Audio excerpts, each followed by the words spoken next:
how to keep track of everything on large projects like this.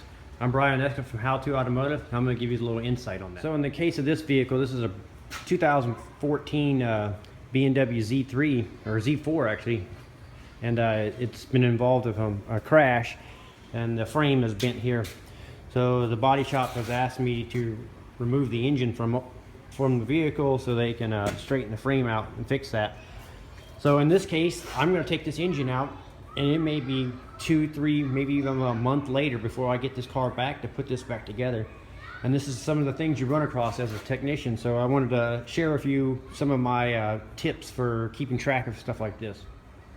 So at this point, what you see here, the body shop is taken apart. I have nothing to do with this disassemble of this much of the car.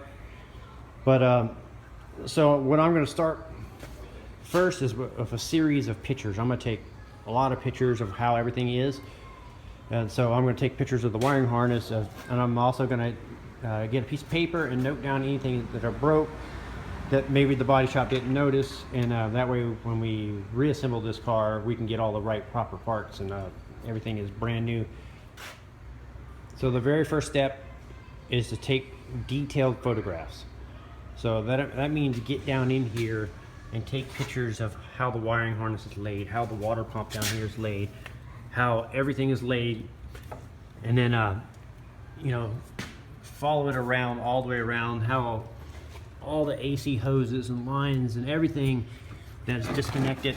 You know, you want to make really good documentation on how everything is laid out. Once you got that established, now in this particular case, this engine is going to be out for a while, so you need to find a spot where you can store it, where nothing's going to go missing on the engine or anything, and you keep it all in one spot. So now you need to dedicate a spot in your shop for storing this this project. So one of the techniques I use a lot when I do major jobs like this is, so I remove this coolant reservoir bottle here, but instead of trying to keep track of just these two little nuts, what I'll do is I'll actually screw them back into the bolt locations where they went, and I'll document it with a set of pictures.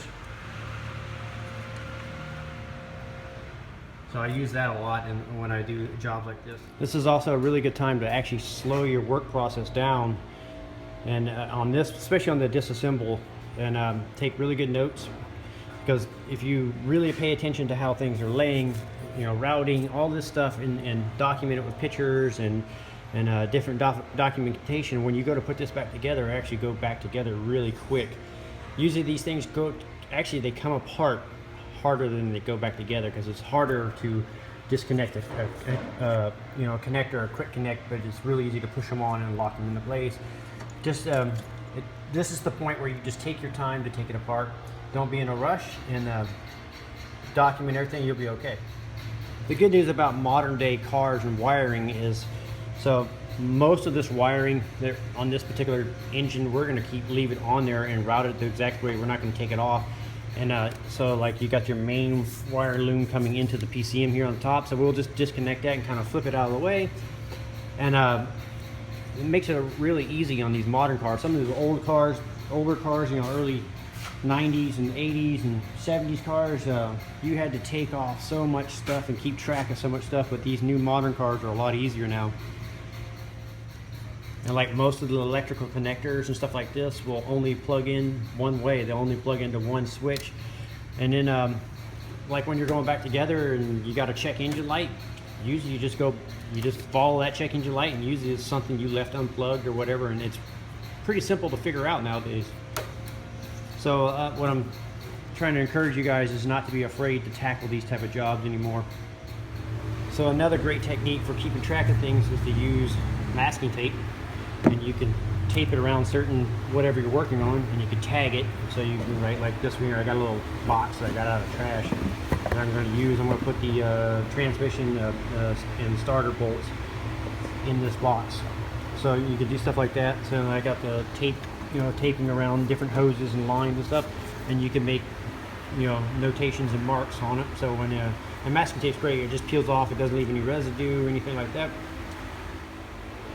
So masking tape and a good Sharpie is going to be a really good help. So another technique I use is I use whiteout, and I'll mark certain bolts and stuff like that as I take it out, and that will aid in putting it back together. And in the whiteout, you can wash it off with brute clean, and then the marks will go away after you're done. So another technique I use is, like, say, like this is the engine mount here. I'll take the bolts and I'll just kind of put them where they went, you know, and just keep this stuff all in one area together. You know, I got these all labeled and tagged, so I'll find a spot like under a bench or something like that, and I'll keep these. Because as you can see, I got the engine out and the out of this car, and like I said, this car is going to go back to the body shop. And if you look here, it's the frame, the subframe is buckled, so it'll be at the body shop for a good week or two, maybe 3 weeks, to repair this frame. So that's why it's important when you do jobs like these to keep very good track of where everything goes and take lots of pictures. And if you do that, you'll be okay, and a lot of documentation. And that's pretty much how you keep track of all your nuts and bolts and parts, you know.